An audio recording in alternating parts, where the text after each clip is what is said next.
नमस्कार। साहित्य, कला र संस्कृतिको त्रिवेणी सूचना चौतारी सञ्चार सहकारी संस्था लिमिटेडको प्रस्तुति हरेक पल साहित्य सुधा कार्यक्रम अन्तर्गत म शान्ति माया गिरी साहित्य विमर्श कार्यक्रमका साथ उपस्थित भएकी छु। साहित्यको समाजसित घनिष्ठ सम्बन्ध छ। साहित्यका विविध विधामध्ये सबैभन्दा जेठो, पुरानो र समृद्ध महत्त्वपूर्ण विधाका रूपमा कविताले स्थान पाएको छ। सृजनाका क्षेत्रमा कविता नै सबैभन्दा बढी लेखिन्छ र पढिन्छ पनि। यसरी कविता साहित्यको एउटा कविता साहित्यिक सशक्त विधा बनेको छ र नेपाली समाजमा कविताले धेरैलाई तानेको छ। कविताको ठूलो प्रभाव पनि छ। जुनसुकै भाषाको साहित्यमा पनि कविता नै सबैभन्दा समृद्ध र विकसित विधा मानिएको छ र नेपाली साहित्यमा पनि कविता विधा नै विकसित छ, समृद्ध छ। र नेपाली कविता नयाँ नयाँ चिन्तन, विषय शैली र प्रस्तुतिको प्रयोगमा अगाडि बढिरहेको अवस्था पनि छ। परिवर्तनशील समय र सामाजिक यथार्थसँगै कविताको स्वर र शिल्पमा पनि नवीनता थपिँदै गएको पाइन्छ। समकालीन नेपाली कविताको क्षितिज विस्तार भइरहेको अवस्था पनि छ। पुरानाका साथै नयाँ नयाँ कविहरू पनि कविता सिर्जनामा उत्साहका साथ प्रवेश गर्दैछन्। आफ्नो कविताको सिर्जना कर्मलाई अझ उचाइमा पुर्याउन, उत्तरोत्तर सिर्जनामा लागिरहने हौसला प्राप्त गर्न, अझ विशेष गरेर नयाँ स्रष्टाहरूलाई बेला बेलामा र बौद्धिक अनुभवी अग्रज स्रष्टाहरूका र बौद्धिक विद्वानहरूका ज्ञान, धारणा, विचार, अनुभव बारेका सुन्ने अवसर भयो भने त्यो अझै निकै अर्थपूर्ण हुन जान्छ भन्ने मलाई लाग्छ। यसै कुरालाई मध्यनजर गरेर आज हामी कविता विमर्शमा केन्द्रित रहेर विमर्श तथा अन्तर्क्रिया गर्दैछौँ। यस विमर्श तथा अन्तर्क्रियाका लागि आज दुईजना अतिथि वक्ताहरू यस जुम मञ्चमा जोडिनु भएको छ हाम्रो निमन्त्रणलाई स्वीकार गरेर। उहाँहरू हुनुहुन्छ शैलेन्द्र साकार। भोजपुरमा जन्मिनुभएका शैलेन्द्र साकार नेपाली साहित्यमा सुप्रसिद्ध, सुपरिचित र लोकप्रिय नाम हो।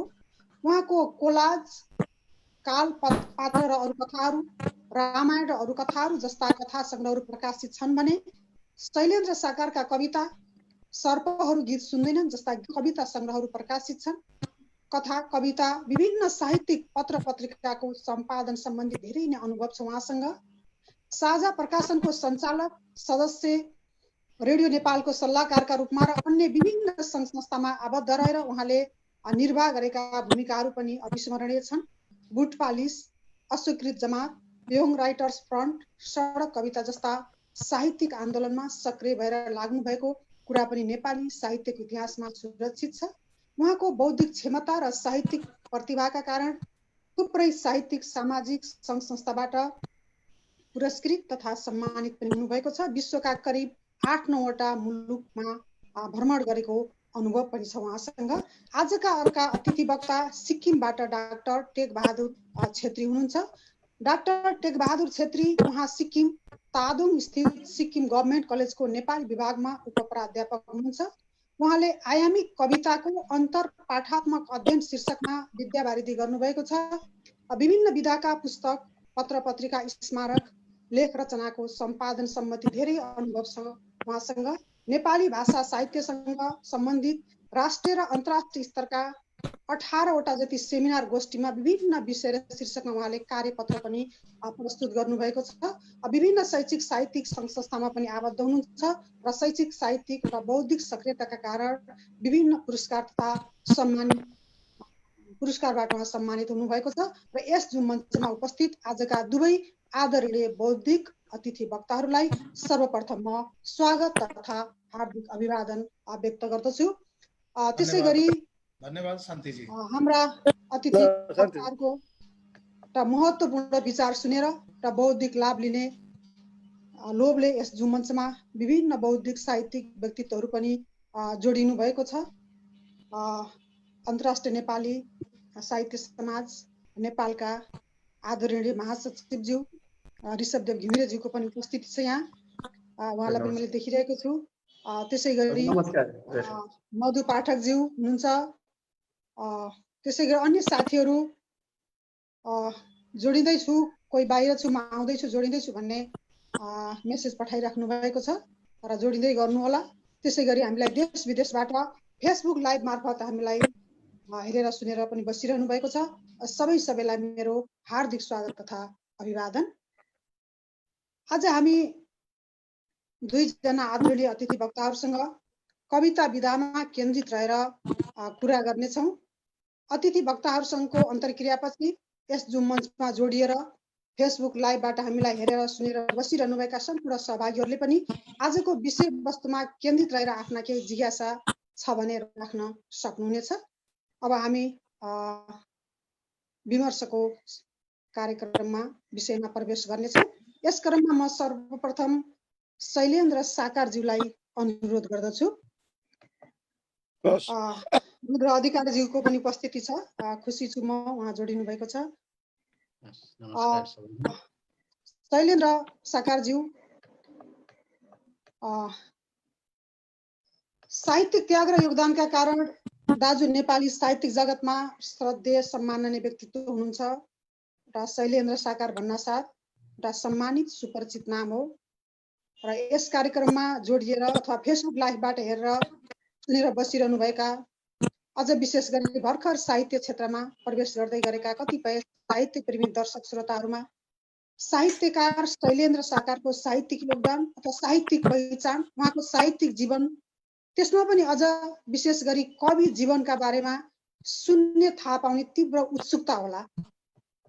फेरि आफूले के गर्यो कति गर्यो भन्ने कुराको सबभन्दा भरपर्दो साक्षी आफ्नो साक्षी आफै नै हो भन्ने मलाई लाग्छ। दाजु आफैले नै आफ्नो बारेमा बताइदिँदा अझ प्रभावकारी पनि होला, किनभने मैले बताउँदा कतिपय प्रेरक प्रसङ्ग र कुराहरू पनि छुट्न जाला। दाजुलाई पूर्ण रूपमा मैले अध्ययन नगरेको पनि त हुन सक्छु। त्यसैले दाजुको आफ्नो साहित्यिक जीवन र साहित्यिक योगदानका बारेमा दाजुकै मुखबाट सुन्ने चाहना राखेँ मैले। दाजु हजुरलाई मैले आग्रह गरेँ। धन्यवाद डाक्टर।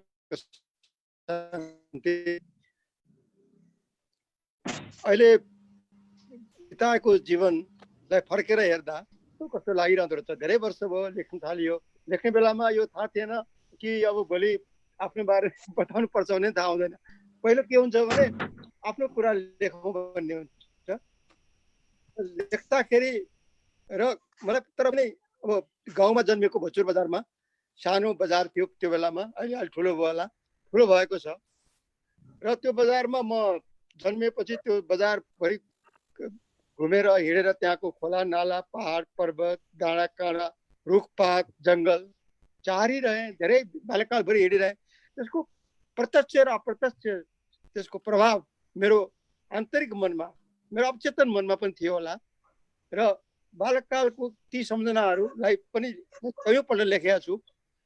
र भर्खरै मेरो एउटा पुस्तक पनि प्रकाशित भयो। त्यसैले मैले धेरै साथीहरूले, अरू अध्येताहरूले, समालोचकहरूले बारम्बार मलाई सोध्न थाल्नुभयो कि तिम्रो साहित्यिक जीवन कस्तो छ, के गरी बितायो अहिलेसम्म भन्दाखेरि मैले एउटा किताब लेखेँ। अहिले भर्खर यो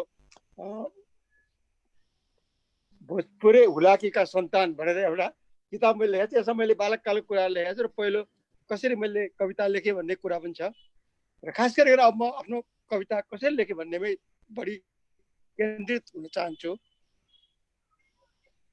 जब भोजपुरमा 2007 सालको क्रान्तिपछि र हाई स्कुल खुल्यो र त्यो हाई स्कुलमा पढ्ने विद्यार्थीहरूमा म पनि थिएँ।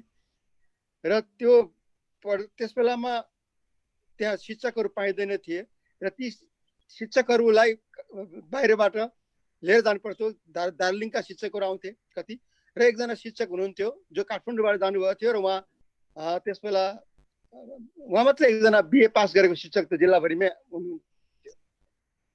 र उहाँ हुनुहुन्थ्यो, उहाँको नाम सबैले सुन्नुभएको छ, शरदचन्द्र शर्मा भट्टराई। शरदचन्द्र शर्मा म आफै पनि लेखक हुनुहुन्थ्यो र उहाँले धेरै लेखहरू त्यस बेला बनारसबाट निस्किने नौलो पाइलोमा पनि छाप्नु भएको छ र अरू पनि पत्रिकामा पनि छापिरहन्थ्यो। र उहाँलाई ठुलो चाख थियो र उहाँले हरेक हप्तामा विद्योदय हाई स्कुल भोजपुरमा साहित्यिक कार्यक्रमहरू, कवि गोष्ठी गरेर आउनुहुन्थ्यो। र त्यो कविता गोष्ठीमा मैले पनि भाग लिन थालेँ। लिँदा म अब धेरै जसो प्रथम नै हुन्थेँ त्यहाँ। र मलाई के भयो भने त्यो शरदचन्द्र सरको विशेष अनुग्रह पनि रह्यो। र उहाँलाई भेट्न अरू बाहिर कवि लेखकहरू पनि बाहिरबाट कहिलेकाहीँ जाँदाखेरि भोजपुर निस्किन्थे। जस्तो अब गोकुल जोशी त्यहाँ मैले देखेँ एकपटक, यो आनन्द भट्ट सर त्यो भेटेँ, त्यहाँ आउनुभएको थियो। त्यसै उहाँहरूको सङ्गत पनि भयो र अलिक के भनेदेखि कविता लेख्दाखेरि अलिकति आफ्नोपन लेखेको भन्ने मलाई विचारले म आफ्नो जस्तो देख्थेँ त्यस्तै कविता लेखेँ। तर म साह्रै सानो उमेरदेखि नै करिब 10-12 वर्षदेखि नै अलि केही न केही लेख्थेँ र पछि 15-16 वर्षको उमेर भएपछि मैले केही कविताहरू साहित्य स्वास्थ्य मान्छे भन्ने पत्रिका निश्चिन्त काठमाडौँबाट त्यहाँ पठाएको थिएँ, केही छापेको थियो। त्यसमा मेरो नाम चाहिँ शङ्कर प्रसाद श्रेष्ठको नाममै छ त्यो। र 2019 सालमा म म्याट्रिक गरेर एसएलसी गरेर काठमाडौँ आएँ। काठमाडौँ आएपछि म पहिला बिएडमा जोइन गरेँ। मैले त्यो बिएडमा जोइन गरेको बेलामा त्यहाँ चाहिँ मैले भेटेँ पहिलोपल्ट। म फर्स्ट इयरमा हुँदा हेम हमाल, कवि हेम हमाल चाहिँ 4th इयरमा हुनुहुन्थ्यो।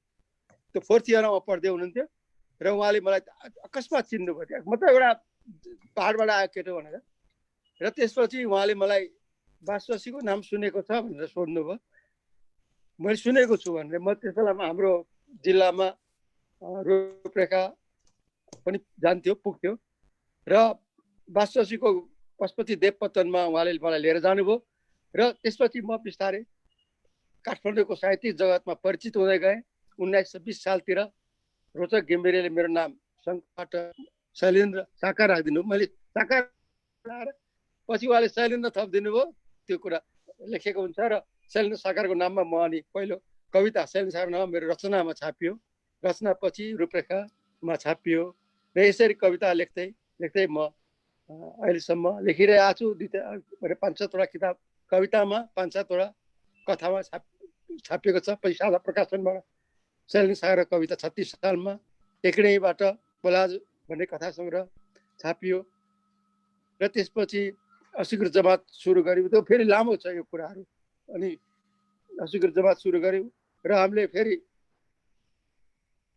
बुट पालिस अभियान सुरु गऱ्यौँ। बुट पालिस अभियान हामी 4 जना, म, कविताराम, मोहन घिमिरे र ध्रुव सापकोटा, हामी 4 जनाले सुरु गरेकोमा पछि धेरै साथीहरू, नारायण ढकालहरू, भाउपन्थीहरू, काशीनाथ तमोट, विश्वनाथ नेउपाने, यता मान्छेहरू आए र त्यसलाई दिनभरि हामीले त्यो कवि सडक के अरे बुट पालिस अभियान सुरु गऱ्यौँ र पछि 36 सालमा जनमत सङ्ग्रहको घोषणा भएपछि बहुदलको पक्षमा हामीले सडक कविता क्रान्ति गऱ्यौँ। सडक कविता क्रान्ति गरेर त्यसरी कविताको धेरै लेख्दै गयो। र त्यस बेलामा मेरो के थियो भने मूल कुरा चाहिँ मेरो के थियो भने प्रोटेस्ट थियो। प्रोटेस्ट र कविता मेरो लागि एउटै कुराहरू थियो भने विरोध र कविता सँगसँगै जाने मेरो धारणा थियो। पछि गएर म त्यो मात्र होइन कि अरू कुरा जस्तो कथ्य कायाकल्प भने कथ्यलाई नै चेन्ज गर्नु, कवितामा चेन्ज गर्नुपर्छ, परिवर्तन गर्नुपर्छ भनेर म लागेँ र त्यसको फेरि अरू पछि व्याख्या गर्नु अहिले यति। ल भन्नु शान्ति। म दाजुसँग फेरि आउने छु। अब म डाक्टर टिबी छेत्रीज्यू, टेकबहादुर छेत्री, मैले छोटो रूपमा टिबी छेत्रीज्यू भने, सुनिरहनु भएको छ? डाक्टर टिबी छेत्रीज्यूसँग जस्तो नेपाली साहित्यमा विभिन्न समयमा विभिन्न किसिमका प्रयोग र आन्दोलन हुँदै आएको इतिहास छ। शैलेन्द्र दाजुले पनि त्यसका केही कुराहरू भन्नुभएको छ, अथवा विभिन्न आन्दोलनको नामहरू। जस्तै 2020 सालतिर भारतको दार्जिलिङबाट सुरु भएको तेस्रो आयाम, त्यसै गरी 20कै दशकमा चलेका राल्फा, बुट पालिस, अस्वीकृत जमात, यी कुराहरू जस्ता आन्दोलनहरू भए, साहित्यिक आन्दोलनहरू। यी विभिन्न प्रयोग र आन्दोलन मध्ये तेस्रो आयाम चाहिँ युगान्तकारी आन्दोलन मानिन्छ। इन्द्रबहादुर राई, बैरागी काइला, ईश्वर बल्लभ अरू तेस्रो आयाम आन्दोलनका त्रिमूर्ति पनि मानिन्छन्। डाक्टर टिबी छेत्रीज्यूसँग मेरो जिज्ञासा के भने, यहाँले आयामी कविताको अन्तर्पाठात्मक अध्ययन शीर्षकमा विद्यावारिधि पनि गर्नुभएको छ। नेपाली साहित्यमा तेस्रो आयाम अर्थात् आयामिकको अवधारणा के हो, अथवा आयामिक कविता भनेको के हो, यस बारेमा एउटा सरल तरिकाले सबैले बुझ्ने गरी भनिदिनुहोस्। धन्यवाद शान्तिज्यू। नेपाली कविता लेखन परम्परामा विशेष गरी प्रयोगवादी धाराकै समयमा विभिन्न अभियानहरू अथवा आन्दोलनहरू देखा पर्यो। त्यसमा एकजना अभियन्ता त हामीसँग आज साक्षात्कार हुनुहुन्छ, शैलेन्द्र सर हुनुहुन्छ। त्यसमध्येमा पनि कतिले पद्य लेखन गरे, कसैले गद्य लेखन गरे, कोही दुवै थरी लेखे। तर कविता विशेषमा मात्रै आन्दोलनहरू सीमित छैनन्। त्यसमा पनि आयामिक आन्दोलनको कुरा गर्नुपर्दा यो कवितामा मात्रै सीमित छैन। अब आन्दोलन हुनका पछिका पृष्ठभूमि के हुन् भन्ने कुरा जान्न आवश्यक हुन्छ। अथवा कुनै कमी कमजोरी अथवा आवश्यकता अभाव देखियो साहित्यको दुईवटा पक्षमा, एउटा सौन्दर्य पक्ष र अर्को त्यसको रूप पक्षमा भन्ने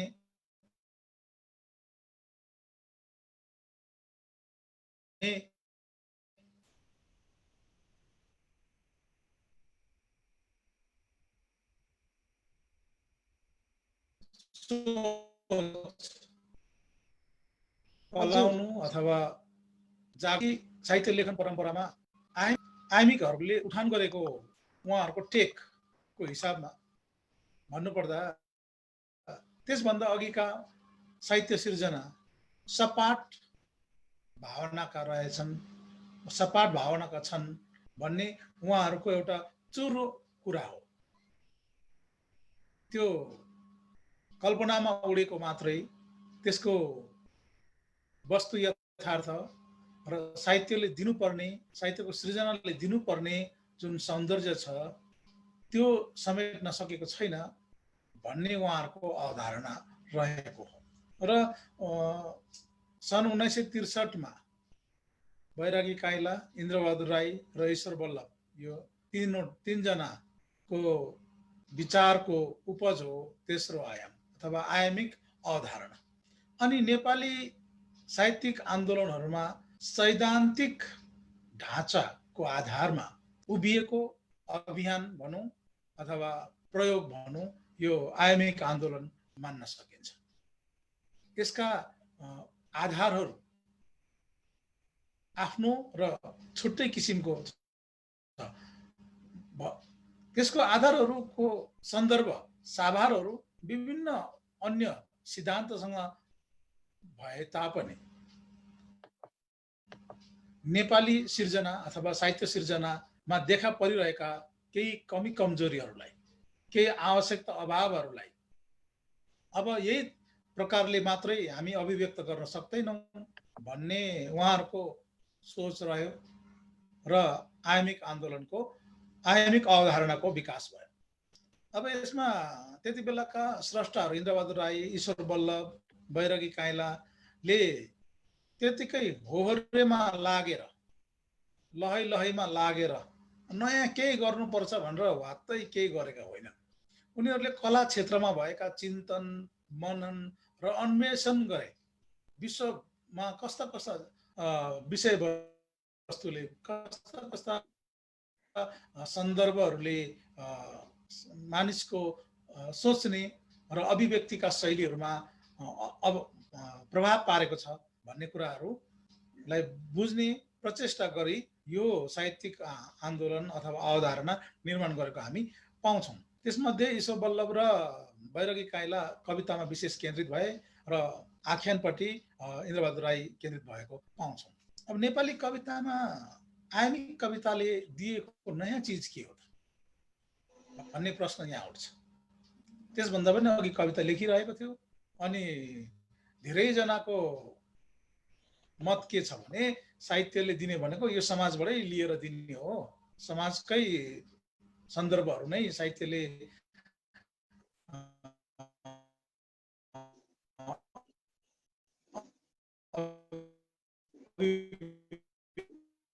व्यक्त गर्छ भन्ने। तर अभिव्यक्तिको शैली लेखेर सम्भव छैन। अनि त्यसलाई दुईवटा चिन्तनधारा छन् साहित्यमा। पश्चिममा त्यस्ता कुराहरूको चर्चा पनि भएको छ। एउटा एपोलिनियस र एउटा डायोनिसिस। एपोलिनियसले सबै कुरा सुन्दर मात्रै देख्ने हो, राम्रो मात्रै देख्ने अनि त्यसलाई राम्रो प्रकारले लेखिदिने मात्रै गर्छ। डायोनिसिस चिन्तनले के गर्छ भन्दाखेरि चाहिँ समाजका सबै रूपहरू, चाहे ती सुन्दर रूप हुन्, कुरूप हुन्, विद्रूप हुन्, सबै व्यक्त गर्न सक्नुपर्छ अथवा व्यक्त गर्दछ। डायनिस देवीको पूजा अर्चना नै त्यही प्रकारले छ नि त। एपोलिनियस एकदम सुन्दरताका प्रतीक पनि हुन्, डायनिसिस त्यही प्रकारले त्यो विद्रूपताको प्रतीक। अनि तर अब त्यसलाई सबै समेटेर लेख्न सकिँदैन भने झ्वाममा तपाईँ कसरी देख्नुहुन्छ एक हेराइमा भन्ने कुरा। तेस्रो आयामको कविता, विशेष गरी कविताको सन्दर्भमा यो झ्वाममा हेराइ भन्ने कुरा हो है। हुन त सैद्धान्तिक कुरा गरेर यहाँ हामीले समय खेर फाल्नु छैन, तर आयामिक आन्दोलन अथवा आयामिक अवधारणाको मूल ध्येय भनेको कुनै पनि हामीले पाएका अनुभवहरू अथवा स्रोतहरूलाई झ्वाममा, कुनै पनि दृश्यलाई झ्वाममा भन्न सक्ने, चाहे त्यो चित्रको शैलीमा होस् है, चाहे त्यो बिम्बको शैलीमा होस्। जेस्टाल्ट मनोविज्ञान भनेको छ, मनोविज्ञानको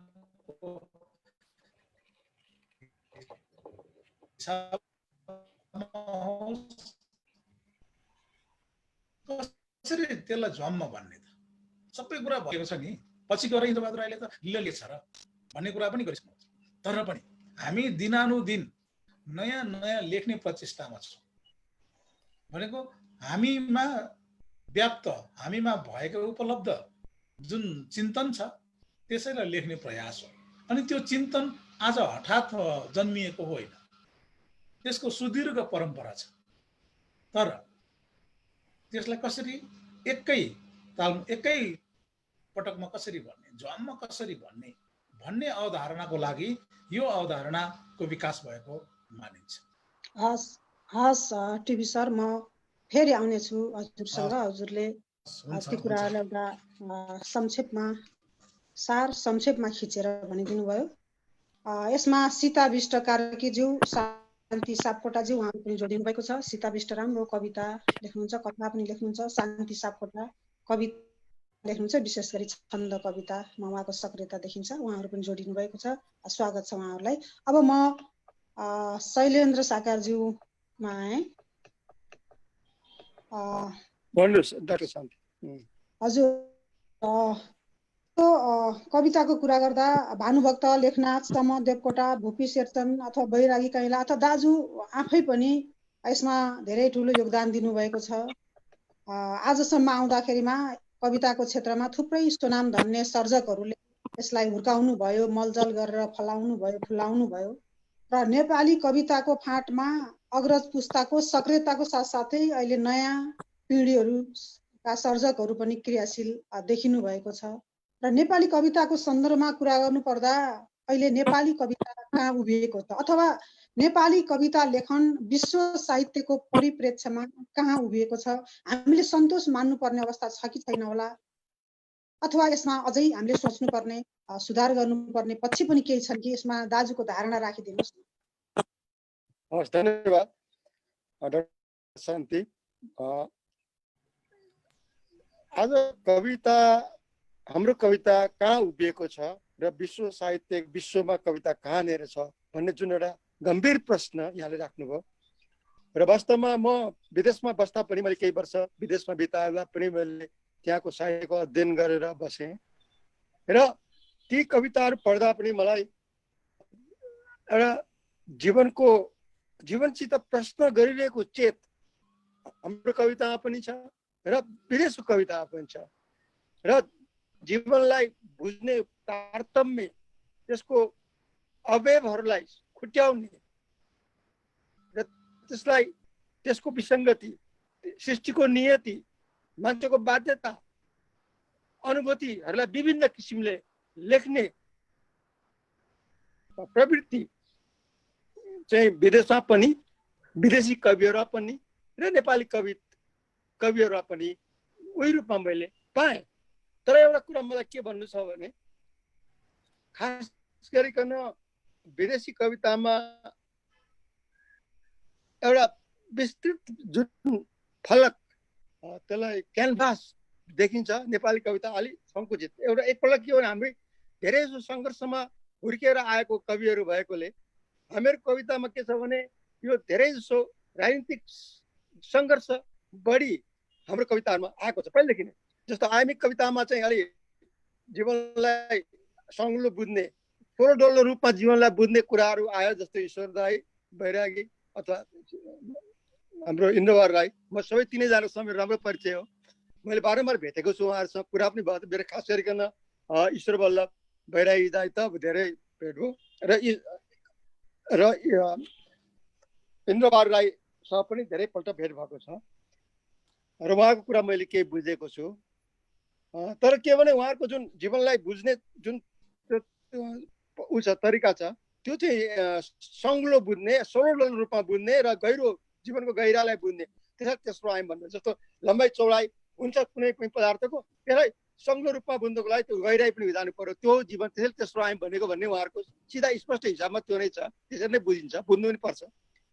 तर हामीहरूले के गर्यौँ भने जस्तो अस्वीकृत जमात हामीले सुरु गऱ्यौँ, हाम्रो एउटा आन्दोलनको कुरा, त्यसमा कविताराम म थियौँ। खास गरिकन त्यो चाहिँ मैले पहिले सुरु गरेँ, त्यो मैले भने नि पहिले नै कि त्यो एउटा प्रोटेस्टको रूपमा आएको थियो। किनभने मानिसहरूले जीवनलाई बुझ्दाखेरि अथवा कविता लेख्दाखेरि धेरै यसो मान्छेको अमूल्य, मान्छे कस्तो भन्ने बारे लेखेको छ।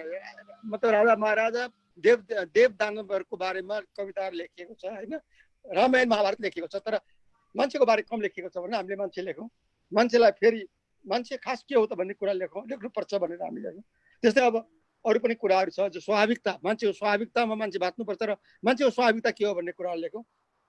त्यो चाहिँ खास गरिकन हामीलाई प्रभाव चाहिँ म विश्व साहित्यबाट यता आफ्नै नेपालीतिर आएँ। खास गरिकन बङ्गालबाट, वेस्ट बङ्गालबाट 3 जना व्यक्तिहरू आएको थिए। मलय राय चौधरी, सुइमल बसाक जस्ता कविहरू आएर बासुसी दाइको घरमा बसेका थिए र उनीहरूसँग हामीहरू कविता राम्रो मेरो भेट भयो। र त्यस बेलामा उनीहरूले के भन्यो भने कवितामा खालि प्रकृतिको वर्णन, त्यो बेलामा त्यही थियो नेपाली कवितामा, र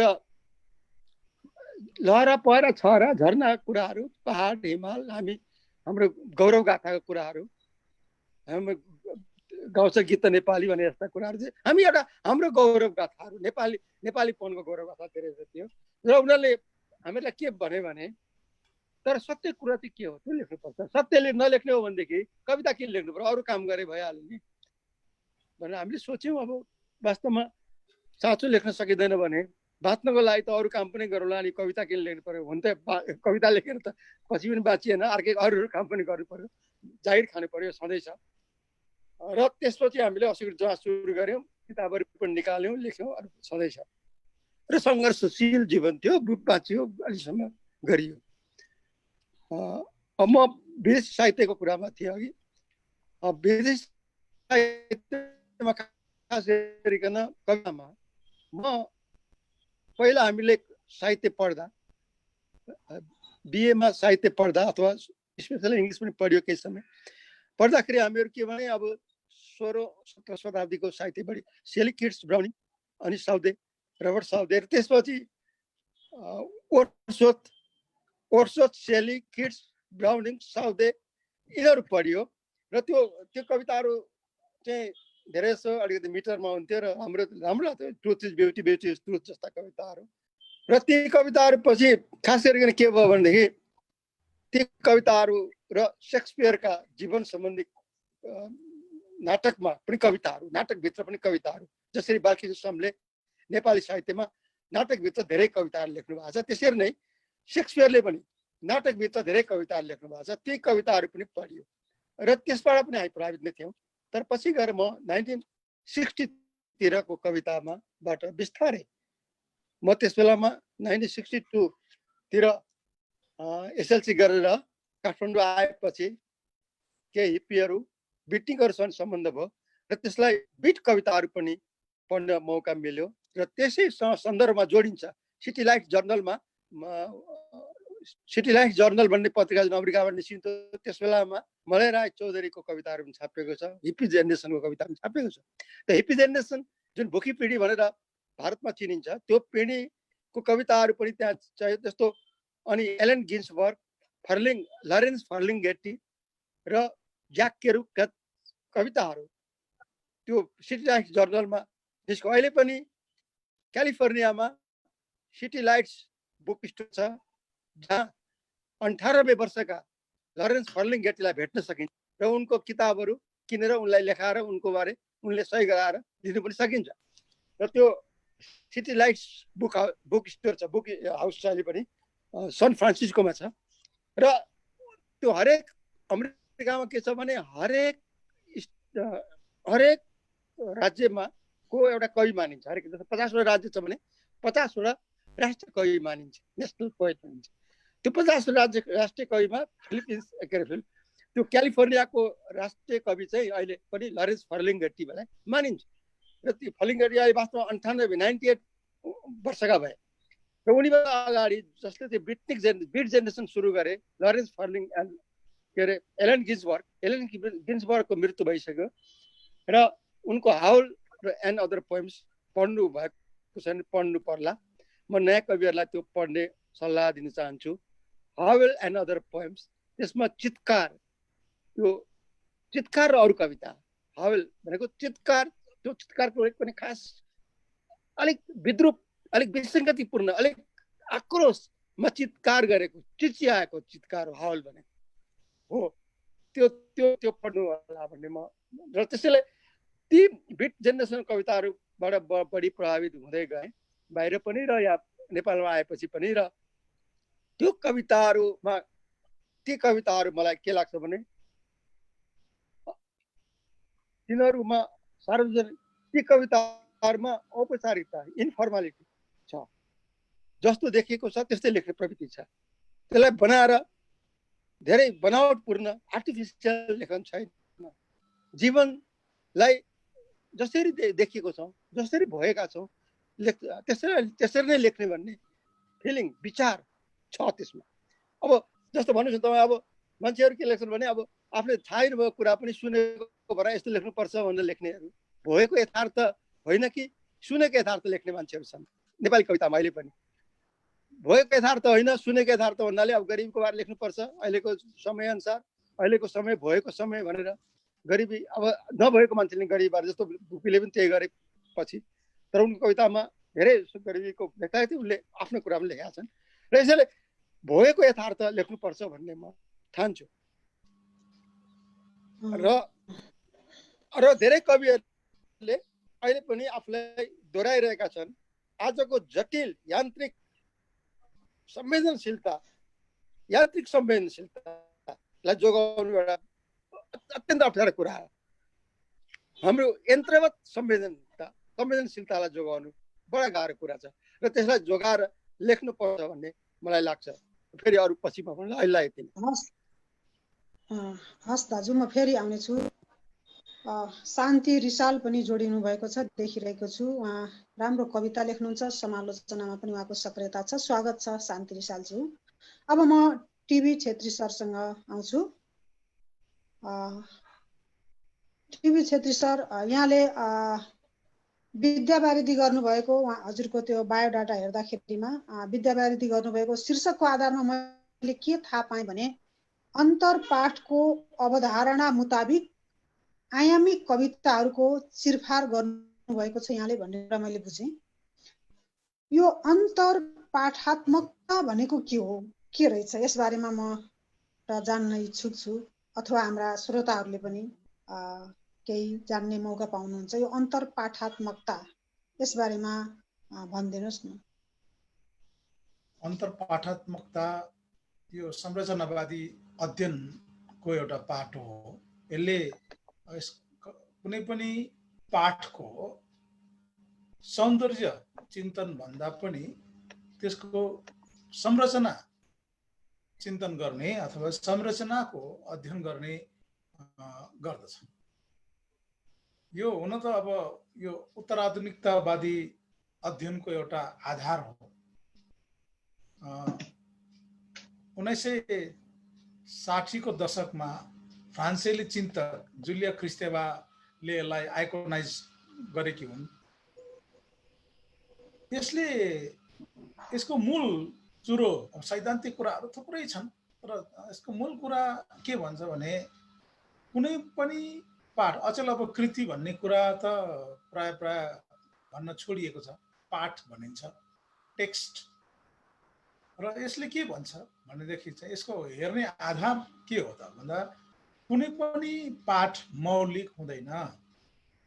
कुनै पनि पाठहरू पूर्व पाठहरूसँग सम्बन्धित हुन्छन्, चाहे त्यो लेखिएको होस् अथवा समाजमा विघटित होस् अथवा हामीले यसभन्दा अघि पनि भोग्दै आएको परिवेश होस्। काहीँ न काहीँबाट ती पाठहरूकै आधारमा एउटा नयाँ पाठ जन्मन्छ भन्ने यसको मूल आशय हो। अब यसले टेक्स्टहरूको मोजाइक, पुनर्गुलन, पुनर्मिश्रणको कुरा गर्छ।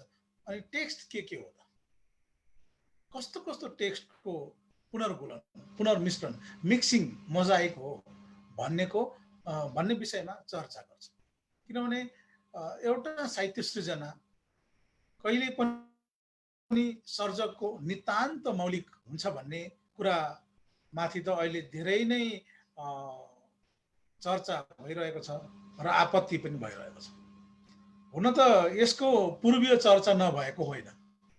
पूर्वमा पनि राजशेखरले काव्यानुहरणको चर्चा गरेका छन्। काव्यानुहरणको चर्चा गर्दा के भन्छ भने पाठहरू अर्को पाठबाट प्रभावित हुन्छ अथवा अर्को पाठबाट पनि लिइएको हुन्छ। जस्तो महाभारत, रामायण अथवा वेदबाट थुप्रै प्रसङ्गहरू झिकेर संसारमा अनेकौं पुस्तकहरू रचिएका छन्। त्यसलाई सौन्दर्य आफ्नो आफ्नो लगाए तापनि तिनीहरूको उद्गम अथवा तिनीहरूको स्रोत भनेको चाहिँ ती ग्रन्थहरू हुन् भनेर उपजीव्यको कुराहरू पनि गरेको छ। अर्को रूढको पनि कुरा गरिएको छ।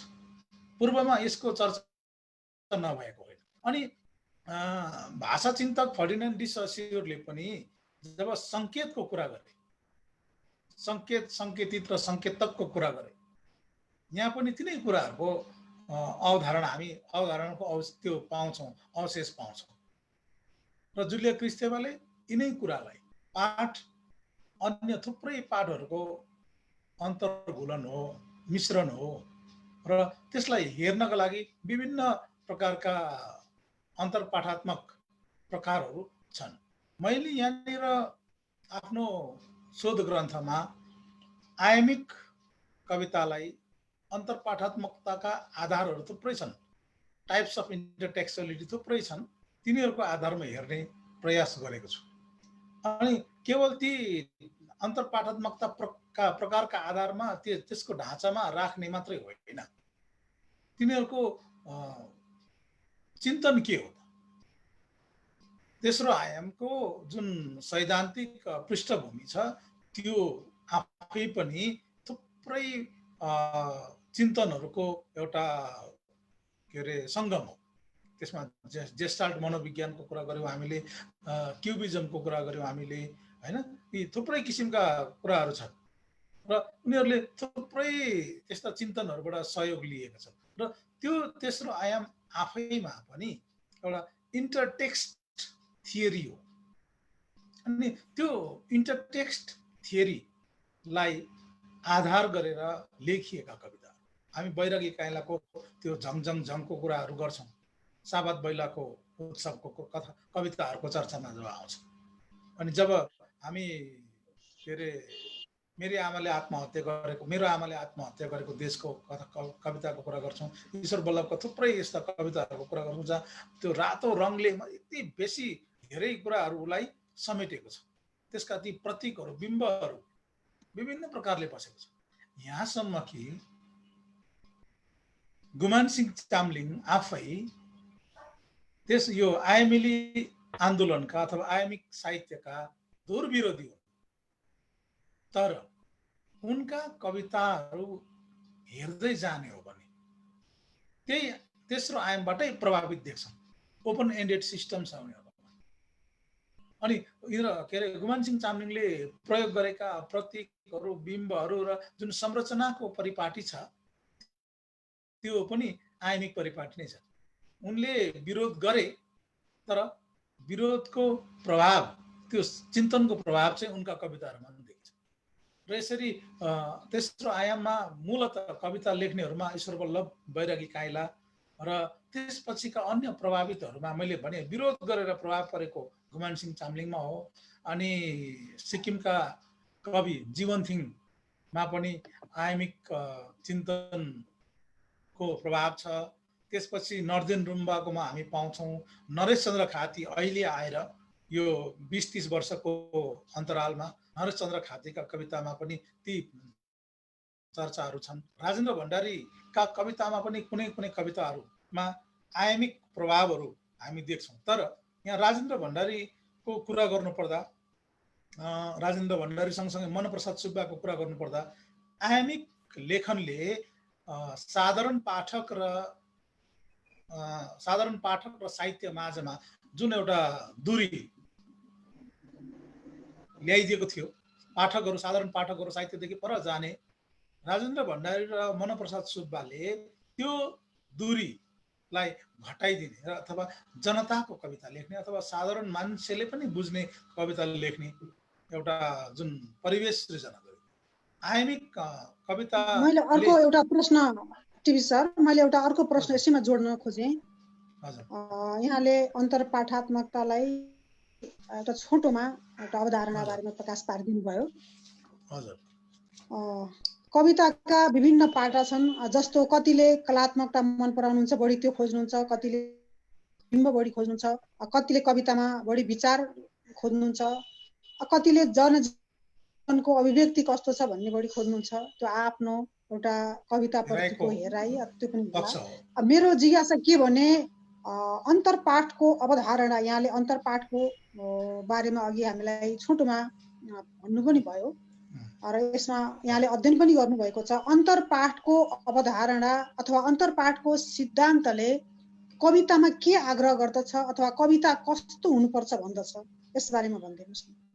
मैले अघि पनि भने अन्तरपाठात्मकता, अन्तरपाठ भन्ने कुरा चाहिँ यो साहित्यिक चिन्तनको अवधारणा नभएर संरचनाको यो फर्मेट कस्तो छ त्यसको अध्ययन गर्ने। अघि मैले भने जस्तो पुनर्लेखन गर्नु है, त्यसपछि सङ्केत, पूर्व पाठको सङ्केतहरू राख्नु, अनुकृति गर्नु, इमिटेट गर्नु, रिपिटेसन गर्नु, पुनरावृत्ति, अनि कसैको गीतलाई, कसैको कवितालाई प्यारोडिकल प्रेजेन्टेसनहरू गर्छन्, हास्यानुकृत गर्छन् अथवा व्यङ्ग्य गर्छन् अथवा परिहासात्मक बनाउँछन्।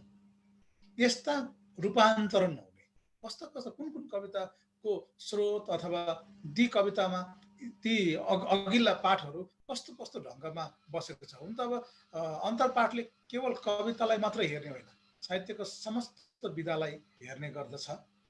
र कवितामा पनि यी प्रकारहरू जस्तो पूर्वपाठीय सङ्केतहरू भयो, अनुकृति भयो, पुनरावृत्ति भयो, हास्यानुकृति भयो, व्यङ्ग्य, परिहास जस्ता पाठहरू पसेका हुन्छन्, अघिल्ला पाठहरू। यी कुरालाई हेर्ने काम गर्छ। अनि यसले अर्को, यो मैले अघि पनि भने, यो उत्तर संरचनावादीहरूको अवधारणा अथवा उपकरण, अध्ययनको उपकरण हो। यो एउटा मेजरमेन्ट टुल हो यो।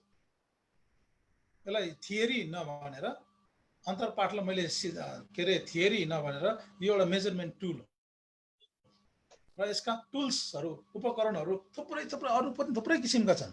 त्यसमा मैले यहाँ लगभग 12वटा भन्दा बेसी त्यस्ता टुल्सहरूलाई यहाँ आफ्नो थेसिसमा राखेका छु। जस्तो एल्युजन, अप्रत्यक्ष सन्दर्भ, उद्धरण, कसैले आफ्नो कवितामा अर्को अघि हामीले सुनिरहेका कुनै पनि पक्षका उद्धरण, कोटेसनहरू पनि राख्छन्। जस्तो बैरागी काइँलाले एक जग्गा लेखेका छन्, त्यो नेपोलियन बोनापार्टको म आएँ, मैले हेरेँ र मैले जितेँ भन्ने प्रसङ्ग राखेका छन्। त्यस्तो प्रकारले कतिजनाले ट्रान्सलेसन गरेर पनि राखेका छन्। संस्कृतका श्लोकहरू लाई ट्रान्सलेट गरेर राखिएको हुन्छ। त्यस्ता त नेपालीमा थुप्रै पाउँछौँ हामी। लेखनाथ पौड्यालका थुप्रै सृजना पाठहरूमा संस्कृतका श्लोकहरू पाउँछौँ हामी। जस्तो अर्को के अरे बालकृष्ण समको प्रहलाद त आफैमा एउटा अन्तरपाठको राम्रो स्रोत हो। त्यस्तो प्रकारले अनि अर्को छ प्यारोडी भने मैले प्लेगरिजम, अर्को भावहरण। यसलाई चोरी नभनेर भावहरण, त्यो भाव चाहिँ लिएको भन्ने पक्षको पनि अध्ययन गर्नु चाहिँ अन्तरपाठको तत्व प्रकारभित्र पर्छ। अर्को प्रत्यक्ष सन्दर्भ, त्यसपछि अप्रत्यक्ष सन्दर्भहरू पनि छन्। त्यस्तो प्रकारले मैले अरू पनि जस्तो के अरे प्रत्यक्ष अन्तरपाठ भन्नाले म्यानिफेस्टेड, अर्को कन्स्टिट्युटिभ सङ्गठक अन्तरपाठ, कन्स्टिट्युटिभ इन्टरटेक्स्ट भन्ने चर्चाहरू गरेको छु है। यसै गरेर अरू इक्फ्रसिस्ट भन्ने अहिले नयाँ अवधारणा, इक्फ्रसिस्ट, आइकोनिस्टिक्स, आइकोनोटेक्स्ट भन्ने चर्चाहरू पनि आएको छ। यी चाहिँ मेजरिङ टुलहरू हुन् कसरी गर्ने भन्ने। जस्तो निर्वैकल्पिक अन्तरपाठात्मकता, अब्लिगेटरी इन्टरटेक्चुअलिटी, यसले के भन्छ भने लेखकको यसमा के हुन्छ भने चाहिँ लेखकको सदस्य रूपमा कुनै पूर्वकृति विनिर्माण गरी नयाँ पाठको सिर्जना गर्छ भने त्यो निर्वैकल्पिक अन्तरपाठात्मक। हामी कठपुतलीको मन जुन चाहिँ गद्य छ त्यो निर्वैकल्पिक अन्तरपाठ। निर्वैकल्पिक अन्तरपाठात्मकले के गर्छ भने पूर्व पाठ बुझेर मात्र पर पाठ बुझिन्छ। पहिला हामीले परलको आगो बुझ्नुपर्छ अनि मात्रै त्यो कठपुतलीको मन बुझ्न सजिलो हुन्छ। अनि पूर्व पाठको बुझाइमा निर्वैकल्पिक अन्तरपाठात्मकता निर्भर हुन्छ। अहिले मैले त्यो अर्को छ वैकल्पिक अन्तरपाठ। वैकल्पिक अन्तरपाठले के भन्छ भने अनेकौं पाठमा सिङ्गो पदावली वा कुनै सम्बन्ध खोज्न सम्भव हुन सक्छ भन्ने बुझाउँछ।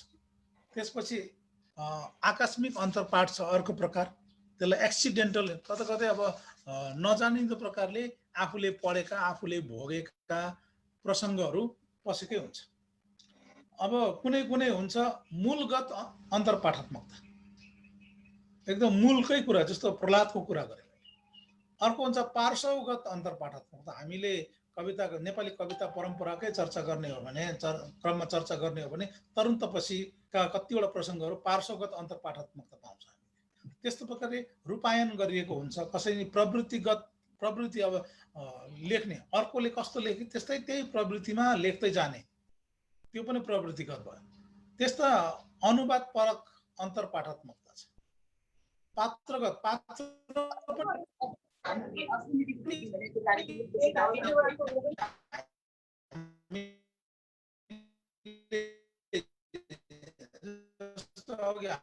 हामीले चर्चा गर्यौं उसको प्रहलादको कुरा गर्यौं, बालकृष्ण समको वीरबहादुर राईको कठपुतलीको मन भयो, यिनीहरू अन्तर राखिएको छ। त्यसैले अर्को पाठको पात्र राख्नुलाई पनि अन्तरपाठ, यी टुल्सहरू हुन्, उपकरणहरू हुन्, अध्ययनका उपकरणहरू। मैले यहाँनिर चाहिँ आफ्नो शोध प्रबन्धमा आयामिक कविताका अन्तरपाठहरूलाई कुन कुन उपकरणबाट अध्ययन गर्न सकिन्छ भन्ने पक्ष राखेर त्यसको कैफियत अथवा त्यसको मन्तव्यहरू आफ्नो शोध प्रबन्धमा राखेको छु। अझै केही छ भने सोध्नु हजुर। हस्, यहाँले आफ्नो एउटा अध्ययन ज्ञानलाई एकदमै छोटोमा संक्षेपमा तर करिब करिब समग्र यहाँले भन्ने जुन प्रयास गर्नुभयो। अझै सुन्न मन थियो तर हामी 1 घण्टाको समय छ हाम्रो कार्यक्रमको समय र त्यसैमा सीमित भएर हामी कुरा गर्नुपर्ने छ। अब म शैलेन्द्र साकारज्यूलाई एउटा जिज्ञासा चाहिँ राख्छु, एउटा प्रश्न, र त्यसपछि हामी हाम्रा श्रोता दर्शकहरूबाट जिज्ञासा लिनेछौँ। शैलेन्द्र साकारज्यू,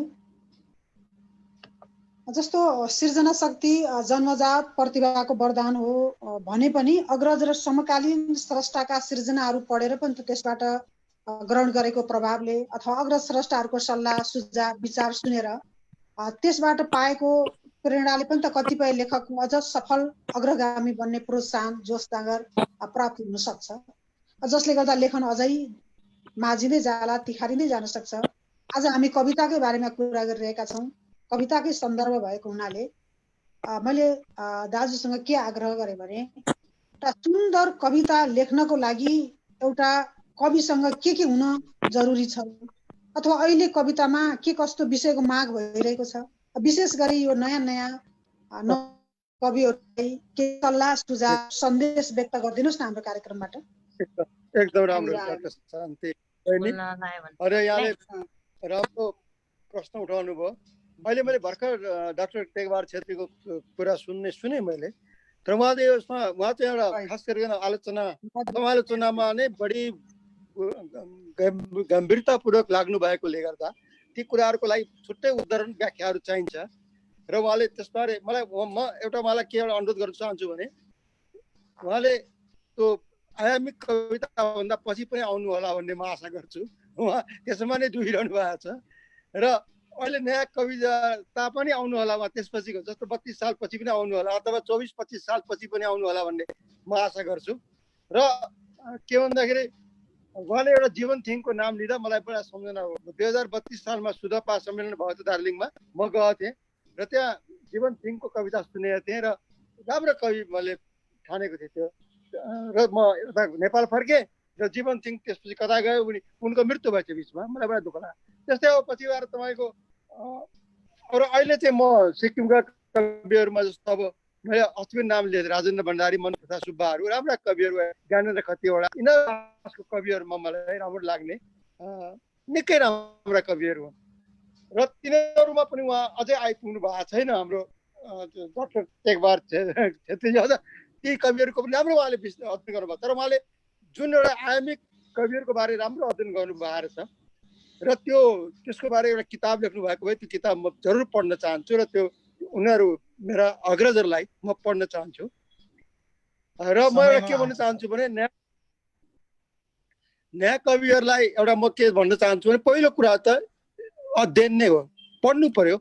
कयौँ आजको नयाँ कविहरूले आफ्नोभन्दा अगाडिको कविताहरू पढेका छन्, साथीभाइको कविता एक दुईवटा पढ्यो अनि त्यस्तै लेखेर त्योभन्दा राम्रो भन्नु ती आफ्नै बिचमा मात्र त्यो कम्पिटिसन, आफ्नो बिचको कम्पिटिसन मात्रै भयो त्यो। उनीहरूले विदेशी साहित्यको बारेमा अहिले मैले एलन गिन्सबर्ग भन्दाखेरि उनीहरूले अहिले मैले सुरुमै भने कि हाउल एन्ड अदर पोएम्स पढ्नु होला अथवा रोड फर द रोड भन्ने ज्याक केरुकको रोड भन्ने कथा पढ्नु होला अथवा फर्लिङगेटीको कविताहरू पढ्नु होला, अर्कै कुराहरू आउँछ। र त्यसैले नयाँ कविहरूमा अहिले जस्तो अहिले उत्तर आधुनिकता कुराहरू छ, यी कुराहरू पनि छन्। त्यो समालोचकहरूले त्यो बारेमा विशेष व्याख्याहरू पनि गरेका छन्। नेपालमा पनि त्यस्ता समालोचक छँदैछन्, तपाईँहरू सबैलाई थाहै छ। तर म यी सबै समालोचनाहरूलाई एकतिर थन्काएर म के लेख्छु भने साँच्चै नै मलाई के फिल भयो त म मेरो आफ्नो बिम्बले लेख्छु। म बिम्बहरू भनेको के हो भन्ने कुरा नयाँ कविहरू थाहा होला धेरै कविहरूलाई। बिम्बमा लेख्नु भनेको त्यो शब्दले चित्र लेख्नु हो, शब्दले त्यो देखेको कुरालाई लेख्नु हो। शब्दले त्यो चित्र लेख्दाखेरि नयाँ किसिमले चित्र बनाउनु हो। एब्स्ट्र्याक्ट चित्र हुन्छ कि कन्स्ट्रक्टिभ चित्र हुन्छ कि अथवा त्यसको व्याख्या मात्र हुन्छ कि अथवा छेउमा मात्र पुगिन्छ कि त्यो लेख्दाखेरि शब्द लेख्दै जाँदाखेरि त्यो चित्रसम्म कसरी पुगिन्छ त्यो लेख्नु हो। त्यसैले म नयाँ कविहरूलाई एउटा मूल एउटा सुझाव के दिन चाहन्छु भने आफूलाई जस्तो लाग्छ त्यही लेख्ने हो, अनुकरण लेख्ने होइन। अनुकरण गरेर काम छैन। अहिले इन्द्रबहादुर भइरहेको कि तपाईँ नै चाहिएको छ, त्यसैले त्यो लेख्नु पर्यो भन्ने म चाहन्छु। र मेरो अब यो नयाँ कविता चाहिँ मैले बढी चाहिँ के सुन्ने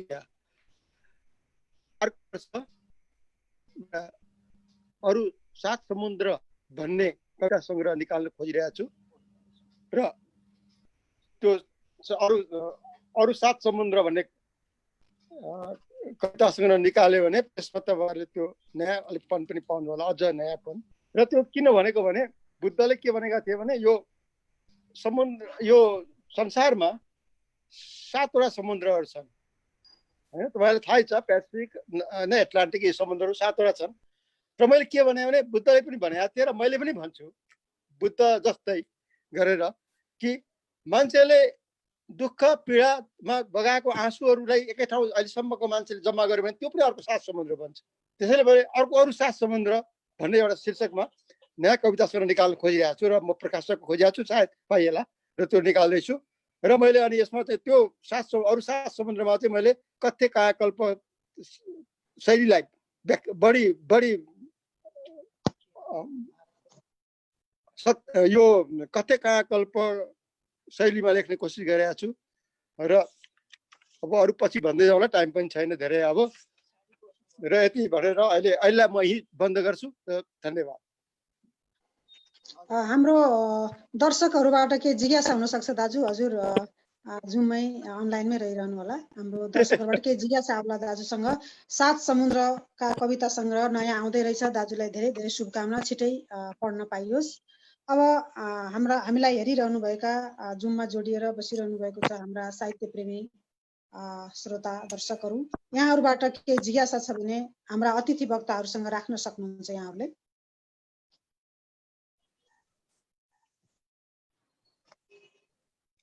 कसैको जिज्ञासा छ भने यहाँहरूले राख्न सक्नुहुन्छ। नमस्कार, यहाँहरूलाई नमस्कार। आदरणीय हाम्रा साहित्यकारज्यू टेक बहादुर सर, शैलेन्द्र सर, दुवैलाई नमस्कार र सबैलाई नमस्कार।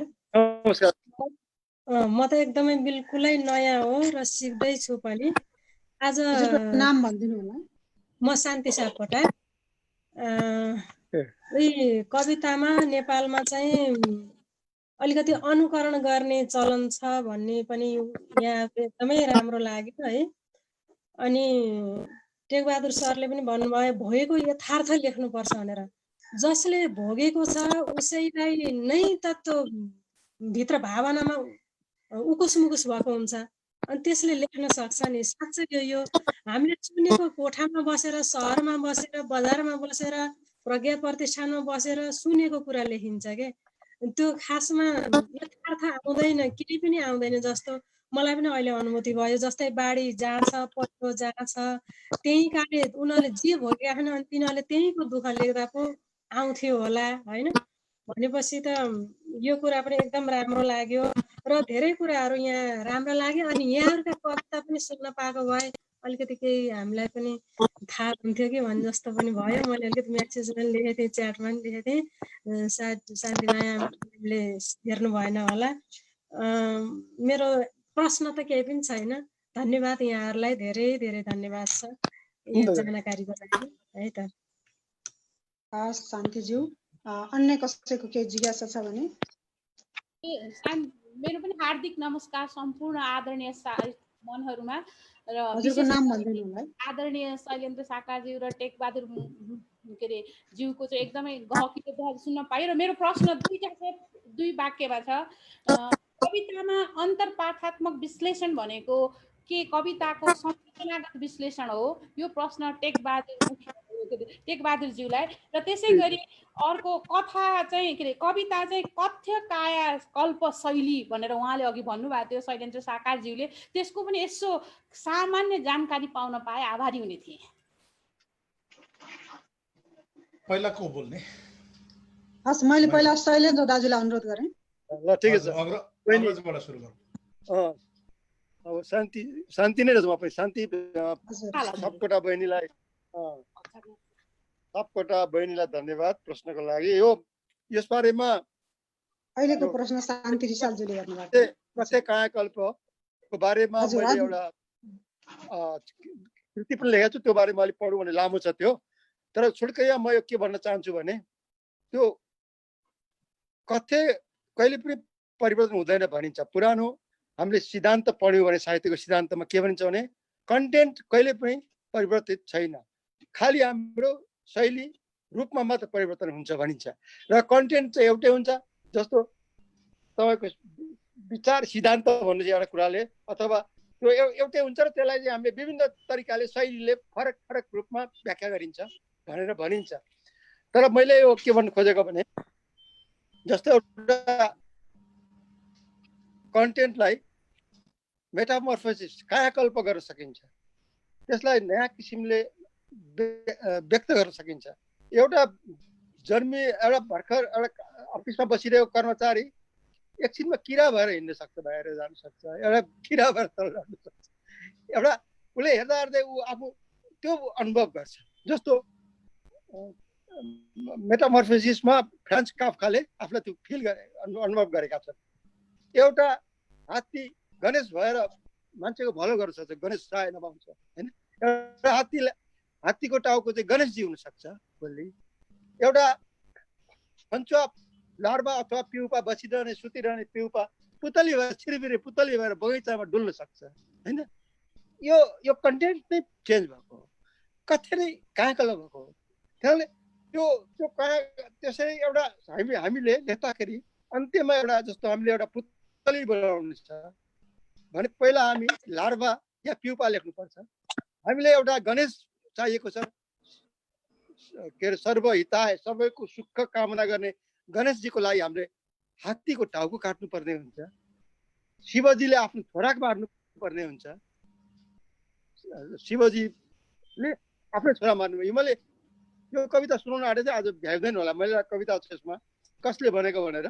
त्यहाँले यही कुराहरूलाई मैले कतै कागजमा भन्नु खोजेको हो। अहिले सर्टकरिया मैले यही अहिले भने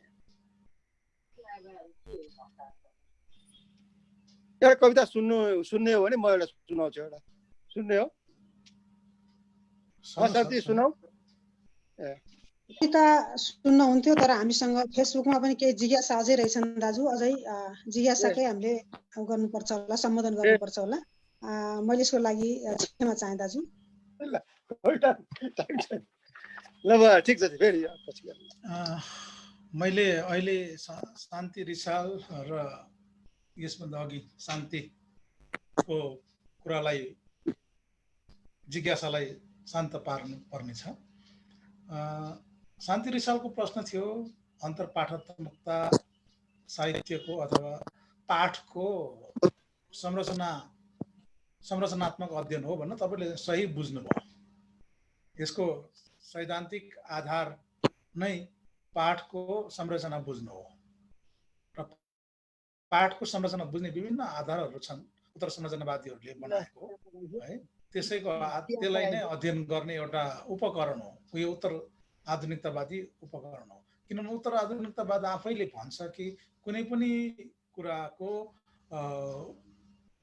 सत्यको कुनै पनि अन्तिम सत्य भन्ने कुरा छैन भन्ने। अब अहिले त पोस्ट ट्रुथहरूको कुरा आइसकेको छ, त्यो चिन्तनको पाटो अलग हो। तर ती कुराहरू राख्नको लागि के सन्दर्भहरू आए भन्ने कुरा हो।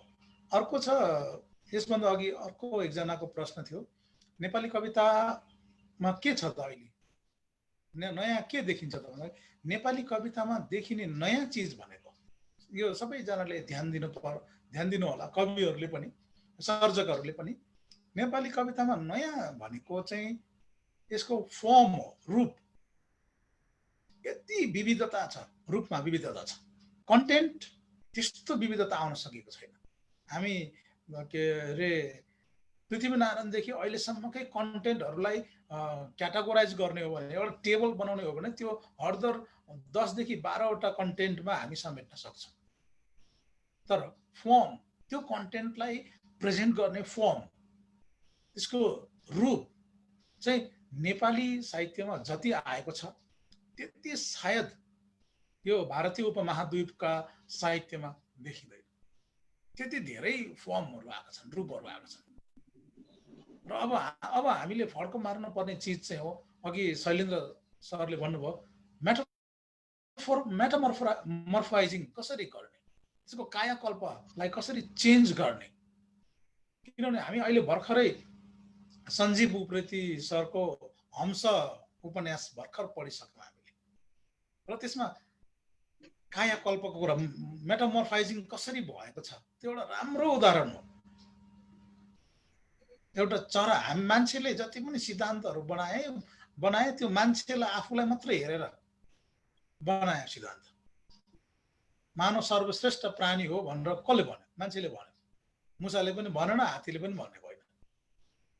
तर त्यो हंसको जुन स्वरूप छ, हंस उपन्यासमा जुन प्रकारको फर्म छ, हामीले हाँसका कथा सुन्दै आएको हो नि, तर हाँसका कथाको नयाँ फर्म चाहिँ त्यसरी पाउँछ।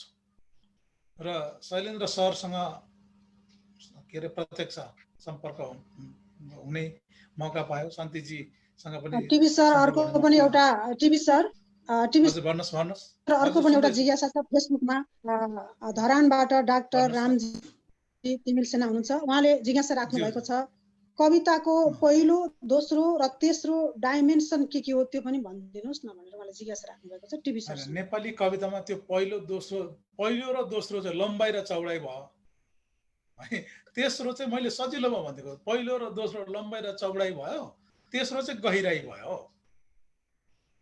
त्यही नै तेस्रो आयाम हो। त्यो हाम्रो प्रकारले बुझेको कविता हो। इन्द्रबहादुर राई बैरागी काइला ईश्वर बल्लभको ठुलो अवदान भनेको हाम्रा कवितालाई कसरी बुझ्ने, हाम्रो अभिव्यक्तिहरूलाई साहित्यिक अभिव्यक्तिलाई कसरी बुझ्ने, अहिलेसम्म हामीले बुझेर त्यति बेलासम्म प्रेजेन्ट गरेको चाहिँ लम्बाइ र चौडाइ मात्रै हो। लम्बेतान मात्रै भयो भन्ने, सपाट भयो भन्ने पहिलो र दोस्रो आयामको कुरा। किनभने त्यो आयाम भन्नाले त्यो डाइमेन्सनमा मात्रै सीमित होइन, गहिराई डेप्थ प्रकारले लेख्नु, गहिराईमा लेख्नको लागि चाहिँ के आधारहरू चाहिन्छन् भन्ने कुराको सैद्धान्तिक आधार चाहिँ आयामिक अवधारणा हो। त्यो पहिलो के अरे आयाम दोस्रो आयाम भन्ने को व्याख्या त थुप्रै किसिमले विश्वभरि भएको छ, तर यहाँ नेपाली साहित्यको सन्दर्भमा तेस्रो आयाम भनेको लम्बाइ चौडाइ दुईटा आयाम भयो, तेस्रो चाहिँ गहिराई हो, डेप्थ हो भन्ने साधारण बुझाइ बुझौँ हामी। र नेपाली कविताको परम्परालाई हेरेर आउँदाखेरि त्यहाँसम्म आइपुगेका कविताहरू चाहिँ त्यो पहिलो दोस्रो आयाममा मात्रै छ कि लम्बाइ चौडाइ कुरा मात्रै छ, अथवा सपाट अथवा कोरा भावना हिन्दीमा भन्छ, सपाट भावनाहरू छन् भनेको। मैले काशी हिन्दू विश्वविद्यालयबाट यो विद्यावारिधीको शीर्षक छान्नुमा पनि यसको आफ्नो पृष्ठभूमि छ। काशी हिन्दू विश्वविद्यालय अथवा काशी क्षेत्रले ज्ञानको जुन प्रसार गर्ने काम गरेको छ त्यसले विश्वलाई एउटा नयाँ दिशा दिएको छ। र मेरा श्रद्धेय गुरु प्रोफेसर दिवाकर प्रधानज्यूले जुन प्रकारले पूर्वीय साहित्य चिन्तनका पाटाहरू छन् तिनीहरू ती सबै कुरा बुझाइदिइसकेपछि अब यसलाई पश्चिमले कसरी हेर्छ भन्ने हाम्रो जहिले पनि प्रयास थियो छ। काशी हिन्दू विश्वविद्यालयको भारतीय भाषा विभागको प्रयास जहिले पनि त्यही रहन्छ कि सोझै पश्चिममा जानुभन्दा पूर्वीय परम्परा के छ, चाहे त्यो संस्कृत परम्परा होस् चाहे त्यो तमिल परम्परा होस्, कसरी हेर्छन् उनीहरूले साहित्यलाई भन्ने एउटा हामीले यो प्रक्रम नै छ। हामी विशेष गरी भारतीय प्रसङ्गमा भन्नुपर्दा जीएन देवेले को आफ्टर एम्नेसियाको कुरा गर्छौँ हामी सबै आयातित चिजहरू मात्रै गर्छौँ। हामीले इन्द्रबहादुर राईलाई त पत्याएनौँ, लीला लेखन सन्दर्भमा पत्याएनौँ। यदि त्यो आज अङ्ग्रेजीमा लेखिनु थियो भने संसारको हट केक हुन्थ्यो होला। 40 वर्षसम्म त 40-45 वटा युनिभर्सिटीमा पढाइसकिन्थ्यो होला। र यी आयामको कुरा गर्दा यस्तो छ। अरू केही छ शान्तिजी? हस्, हामीसँग जिज्ञासा यहाँहरूको कुरा सुन्नुपर्ने त अब धेरै छ। यो एकदमै रमाइलो आनन्द रहेछ। ज्ञानवर्धक शैलेन्द्र दाजुको साहित्यिक अनुभव ज्ञानका कुराहरू त्यो 1 घण्टाले त कहाँ हुन्छ र, धेरै छ उहाँहरूसँग ज्ञान अनुभव। त्यस्तै टिभी क्षेत्रीज्यूसँग उहाँसँग पनि, तर हाम्रो समय 1 घण्टाको हो। हामी चर्चाको प्रक्रिया हो। हजुर, एकदम हामी फेरि अर्को श्रृङ्खलामा पनि जोडिन पाऊँ। दाजुले कविता सुन्न एकदम मन थियो, मैले त्यसको लागि क्षमा प्रार्थी गरेँ। विशेष गरी आइतबार चाहिँ हरेकपल.com-बाटै विशेष कविता वाचनकै छुट्टै कार्यक्रम पनि छ। त्यसमा पनि विभिन्न अतिथिहरूलाई निम्त्याउने गरिएको छ। टाइम छ होला? समय 1 घण्टा सक्यो। हजुरले के जिज्ञासा राख्नुहुन्छ? एउटा एकदम राखिदिनु छोटोमा है। सरहरूलाई धेरै धेरै नमस्कार। धेरै कुराहरू थाहा भयो। मैले एउटा सानो अहिले कस्तो भने यो कविताको यो उपविधा भनेर साइनो आइरहेछ, अनि गएर कोपिरा आइरहेछ र लघु कविता यो कस्तो अलिकति थोरै मलाई यो जिज्ञासा लाग्यो। किनभने मैले पनि अलिअलि यो साइनोतिर लागिरहेको छु। उपविधा भनेर भनेछन् यो साइनो कर्मीहरूले, त्यसबाट यो कस्तो होला भन्ने कुरा, त्यसको लाइनहरू 7-8 9 जिज्ञासा कसलाई राख्न चाहनुहुन्छ? मैले शैलेन्द्र सरलाई राख्छु। ल मैले यसलाई के भनेदेखि यो मलाई सानो कविता त सागरमा गागर भन्छ नि, अथवा एक थोपा पानीमा एउटा समुद्र पनि अट्न सक्छ हाम्रो विचारले, फिलिङ्सले। त्यस कारणले छोटो कविताको विशाल तर मलाई यो जहिले पनि यो अक्षर गनेर कविता लेख्ने कुरा मन पर्दैन। यो मान्छे त्यसमै अल्मलिन्छ क्या। तपाईँको जस्तो अब पनि गनी पनि भन्नै पर्यो, अथवा यसरी त्यसरी पछाडि जस्तो अब मैले पहिला हाइकु लेखेँ, हाइकुमा पनि 5-7-5 गर्दा गर्दै त्यो 5 अक्षर गन्दै त्यो भयो। कहिलेकाहीँ त्यो ठ्याक्क मिले जस्तो, राम्रो जस्तो, र अरू पनि अरू विधा पनि त्यस्तै हो। त्यसले गर्दा अक्षर लेख्ने काम भन्दा विचार, भावना र संवेदनशीलतालाई लेख्नुतिर लाग्नुपर्छ भन्ने मलाई लाग्छ। धन्यवाद।